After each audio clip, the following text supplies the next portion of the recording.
అందరికీ నా ఛానల్కు ఎవరైనా కొత్తగా చూస్తున్నట్టయితే ప్లీజ్ సబ్స్క్రైబ్ చేయండి. గుండె నిండా గుడి గంటలు. ఈరోజు ఎపిసోడ్లో ఏం జరిగిందంటే, నిద్రలో నుంచి లేచి మీనా బాధపడే సీన్తో మొదలవుతుంది.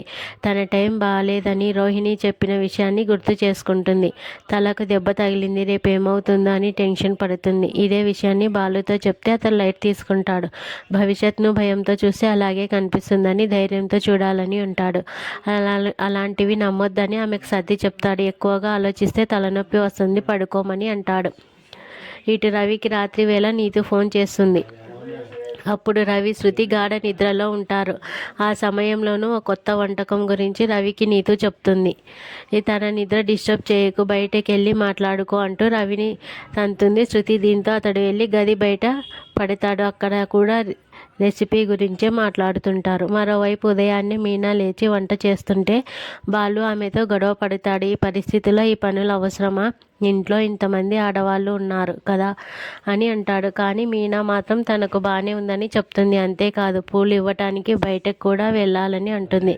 దీంతో బాలు మరింత మండి పడతాడు. నీతో పాటు పూల డెలివరీ నేను కూడా వస్తానని అంటాడు. తప్పనిసరి పరిస్థితిలో మీనా సరే అంటుంది. ఇటు రవి రెస్టారెంట్కు వెళ్తుంది. శృతి బయట ఉండి ఫోన్ చేస్తుంది. కానీ నీతితో రెసిపీ గురించి మాట్లాడుతూ అతను ఫోన్ పదే పదే కట్ చేస్తాడు. దీంతో లోనికి వచ్చి శృతి చూస్తుంది. నీతితో అతను మాట్లాడుతుండడంతో అలిగి వెళ్ళిపోతుంది. దీంతో రవి ఆమె వెంట వెళ్ళి రోడ్డుపై క్షమాపణ చెప్తాడు. గుంజీలు తీస్తూ తప్పయింది, క్షమించమంటాడు. దీంతో బయటకు తీసుకెళ్ళమని శృతి అడుగుతుంది. ఇటు బయట శివ టీ తాగుతూ ఉంటాడు. అదే సమయంలో తన మనిషితో కలిసి గుణ అక్కడికి వస్తాడు. వాడి టీ డబ్బులు ఇచ్చి తన విలువ ఏంటో తెలిసేలా చేయమని తన మనిషితో చెప్తాడు గుణ. అతడు ఆ పని చేయటానికి వెళ్తే శివ అడ్డుకుంటాడు. నీ అన్న లేకుండా నేను బతకలేకుంటున్నావా?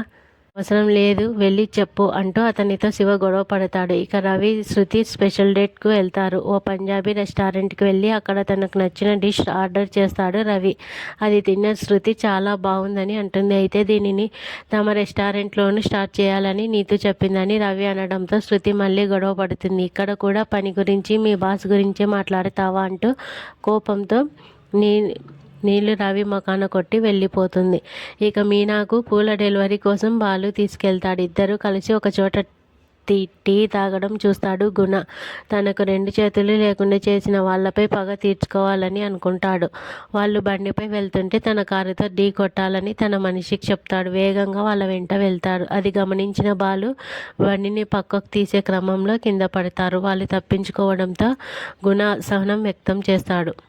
గుణనే కావాలని ఢీ కొట్టాలని చూశారని బాలుకు అర్థం కాదు. అయితే ఈ క్రమంలో బాలు బండి వెళ్ళి రోడ్డు పక్కనే ఉన్న ఇద్దరు ముసలి వాళ్ళను ఢీ కొడుతుంది. దీంతో వాళ్ళు గాయపడతారు.